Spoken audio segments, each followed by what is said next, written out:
तो दोस्तों आपका एक बार फिर से स्वागत है मेरे चैनल टॉक विद प्रवीण में। और दोस्तों अभी चंद्रयान 3 की खुशी हमारे चेहरे से उतरी भी नहीं थी कि हमारे इसरो ने एक और एक्सपेंडेबल मिशन लॉन्च कर दिया है, जो है आदित्य L1।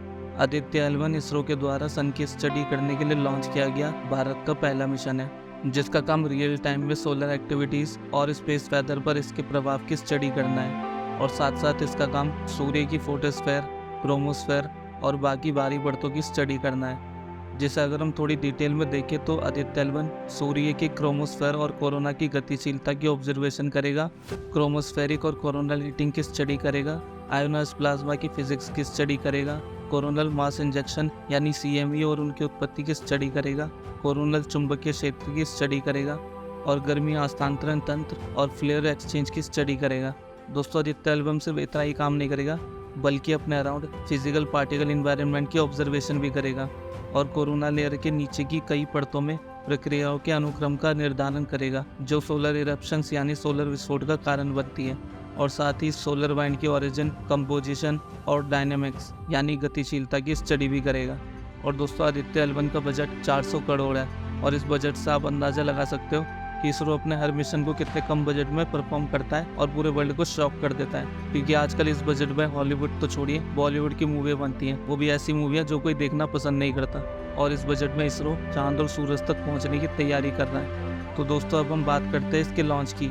डेट थी 2 सितंबर 2023 और टाइम था 11:50 IST, जब आदित्य L1 को PSLV C57 के through Satish Dhawan space centre Sriharikota से लॉन्च किया गया। और लगभग 1 घंटे के बाद ही आदित्य L1 ने अर्थ के ऑर्बिट को अचीव कर लिया था।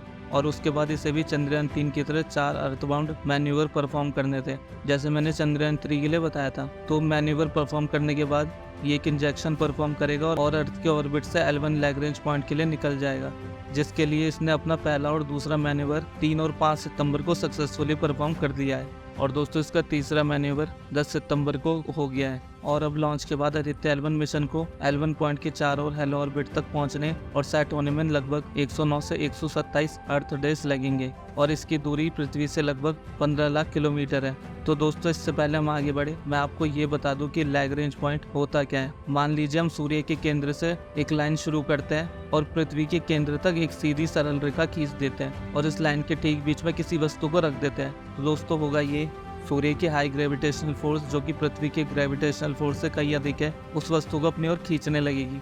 और अब अगर हम इस चीज़ को इसी लाइन पर धीरे धीरे पृथ्वी की ओर ले जाए तो जैसे जैसे पृथ्वी के करीब आएगी, इस पर पृथ्वी का ग्रेविटेशनल फोर्स बढ़ जाएगा और सूर्य का प्रभाव उसी अनुपात में घटता जाएगा।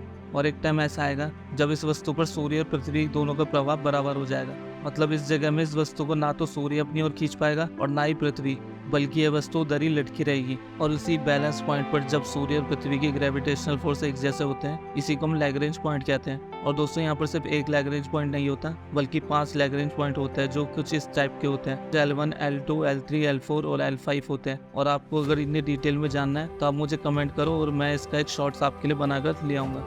तो दोस्तों अब हम बात करते हैं इसमें कौन कौन से पेलोड्स हैं। तो दोस्तों आदित्य L1 के उपकरणों को सोलर एटमॉस्फेयर, स्पेशली क्रोमोस्फेयर और कोरोना लेयर की स्टडी करने के लिए ट्यून किया गया है। इसमें लगभग 7 तरह के साइंटिफिक पेलोड्स हैं, जिनको मिलाकर इसका वजन लगभग 1500 kg है। आदित्य L1 पर 7 पेलोड है, जिनमें से 4 सूर्य की रिमोट सेंसिंग के लिए और 3 इन सीटू ऑब्जर्वेशन के लिए हैं, जिनमें visible emission line coronagraph, VELC, solar ultraviolet imaging telescope, SUIT, solar low energy X-ray spectrometer, SOLEXS, high energy L1 orbiting X-ray spectrometer, HEL1OS, Aditya solar wind particle experiment यानी SPEX है।